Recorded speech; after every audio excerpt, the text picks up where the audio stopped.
Let's have a little chat on how to boost your psychic skills and the ability to listen to your intuition.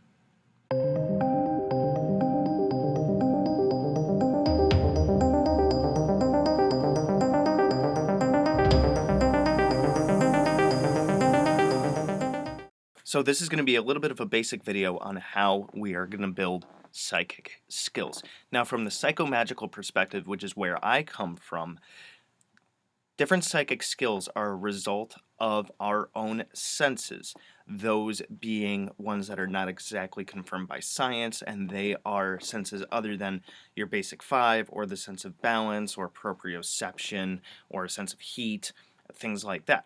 We actually have a bunch more senses than the five. And from a psychomagical perspective, or those that believe in ESP and all that stuff, we have other senses, like the ability to sense that someone's looking at you, right? Um, there's a lot of like different scientific ways to try to explain that, but everyone knows what intuition is, and intuition is really what we're building with our psychic skills, especially for the content of this video. So basically, what I'm talking about is when you get an inkling or a little thought inside your mind that's telling you about something.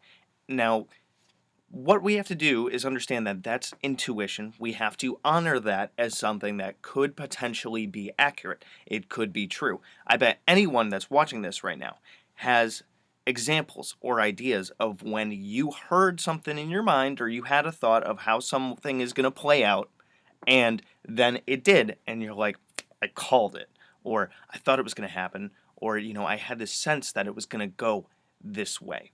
Now, it's just like muscles, right?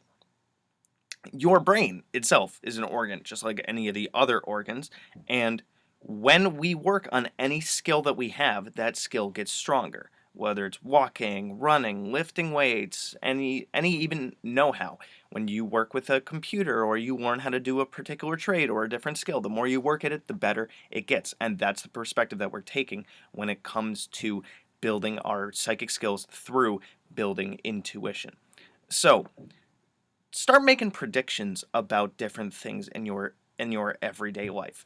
Even go with really, really simple things. How long is your commute going to take? Is it going to take 32 minutes? Is it going to take 28 minutes? Is it going to take 14 minutes? Is it going to take 48 minutes because you're going to run into traffic? What do you think before you walk out the door? Make guesses, right? How long is it going to take you to go to the grocery store? Or when you go into a particular aisle in the grocery store, is there going to be anyone in that grocery store aisle with you? Start thinking about these things. Predict these things. But here's the thing. Ask yourself those questions. Don't just take what I said, write them down, and then you look at them in a notebook before you go somewhere and you're like, I'm going to predict this, right? Ask yourself those questions. Now, the thing that is how the brain works, it's a very pattern system, and it's a very call and response kind of system. If you ask yourself a question, your brain will generate an answer for you. It's our inner dialogue. So ask yourself these questions about predicting things that are going to happen, and see what that answer is. Maybe write it down if you suck at remembering things. Some things I suck at remembering. But basically, ask a question, make note of the answer, go do the thing, and then see if it plays out. So that's a way of voluntarily doing it.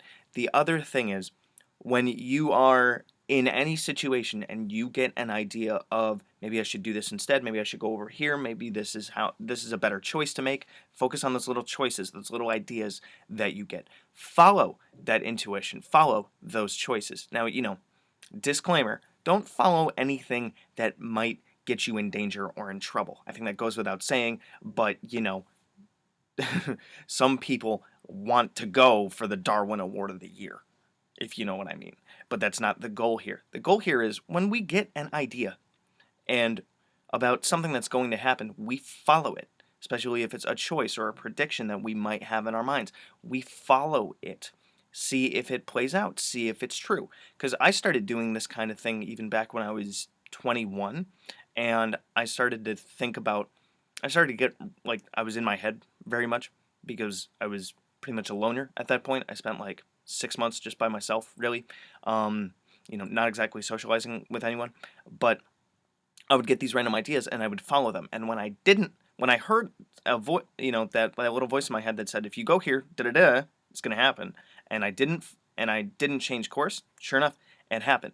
Especially over the last 3 years, when I get an idea, like since 2017-ish, when I get an idea of something that's going to happen, like a little inkling in here, a little voice that says da da da da da, it's right. I think out of all the times that I've made note of it, and it must be like 100, if not more, by now, it's only been incorrect like 5 or 6 times. I'm talking about changing my route so I don't run into traffic. I'm talking about how long it's going to take me to go someplace I've literally never driven to before.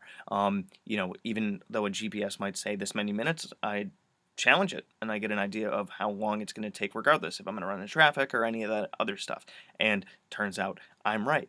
Or, even at work, I'm looking for something. It's not where it's supposed to be. It's probably over here. And, oh, look, that was right too. The thing is, we got to trust that inner voice because it's like a muscle.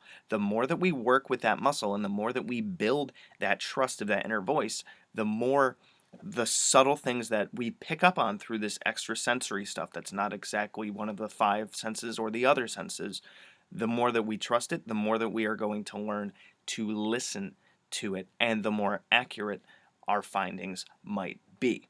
So, this intuition is really one of those big things about psychism and being psychic that I think not a lot of people talk about because a lot of people like to put in boxes of like clairaudience, clairsentience, clairvoyance, all this other stuff.